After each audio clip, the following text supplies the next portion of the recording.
नमस्कार, तुम्हा सर्वांचे स्वागत आहे आपल्या बेस्ट फूड अँड फन चॅनलवर।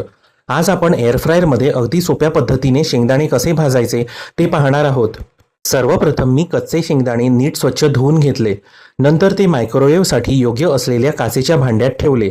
हे काचेचे भांडे मी एअर फ्रायरमध्ये ठेवले आणि कोणतेही तेल, मीठ किंवा साखर न घालता मी ते 12 मिनिटांसाठी भाजले। बाजारात मिळणारे शेंगदाणे बहुतेक वेळा तेल लावून भाजलेले असतात, त्यात थोडं मीठ किंवा साखरही घातलेली असते, पण इथे आपण अगदी नैसर्गिक आणि हेल्दी पद्धतीने भाजलेले शेंगदाणे तयार करत आहोत। भाजलेले शेंगदाणे तुम्ही तसेच खाऊ शकता किंवा पोहे, उपमा, भेळ, चटणी किंवा इतर पदार्थांमध्येही वापरू शकता। हे पहा 12 मिनिटांनंतर तयार झालेले कुरकुरीत, सुगंधी आणि खायला मस्त शेंगदाणे। अशी सोपी, उपयोगी आणि हेल्दी माहिती मिळवण्यासाठी आपल्या बेस्ट फूड अँड फन चॅनलला नक्की सबस्क्राईब करा। व्हिडिओ पूर्ण पाहिल्याबद्दल धन्यवाद। भेटूया एका नवीन व्हिडिओमध्ये। काळजी घ्या।